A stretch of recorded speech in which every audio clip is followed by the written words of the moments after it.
À partir de ce 1er mai 2026, une nouvelle page s'ouvre pour les échanges commerciaux entre l'Afrique et la Chine. Le pays applique désormais le tarif zéro sur plusieurs produits africains. Une mesure qui pourrait booster les importations du Cameroun vers l'un des plus grands marchés au monde. Cette opportunité est très vaste, mais je vais citer quelques. Par exemple, sur le prix. Avant, on fabriquait, mais on n'avait pas le marché pour exporter. Je pense que maintenant, on pourra fabriquer des produits finis, beaux, et on aura un marché vaste qui est la Chine. C'est plus de 1 milliard de consommateurs. Donc c'est un vaste marché qui est une aubaine pour nous. Cacao, café, bois transformés, coton ou encore produits agricoles. Plusieurs filières camerounaises sont directement concernées. Mais sur le terrain, les défis restent nombreux. Faible transformation industrielle, problèmes logistiques, normes de qualité parfois difficiles à atteindre. Autant d'obstacles qui pourraient freiner cette dynamique.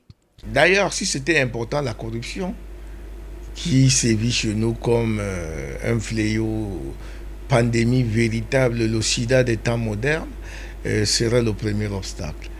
Maintenant, les procédures. Les procédures, le Cameroun en est roi. Donc, rien que ces deux choses-là, je ne pense pas qu'une telle idée, même si elle était merveilleuse, portera les fruits escomptés. Pour les exportateurs, c'est une opportunité stratégique de diversifier les débouchés et d'augmenter les recettes à l'export. Avant, pour exporter par exemple le bois que je transforme, je payais environ $4 500 à $6 000 pour exporter. Maintenant, quand il y a cette exonération, je pense que c'est un afflux d'argent qui va rester dans mes caisses, qui va me permettre d'étendre mon activité, acheter plus de matériel pour pouvoir produire et vendre et c'est mieux faire de l'argent. Entre espoir et contrainte, le Cameroun joue désormais une carte importante. Reste à savoir si le pays saura transformer cet avantage tarifaire en véritable levier de croissance économique.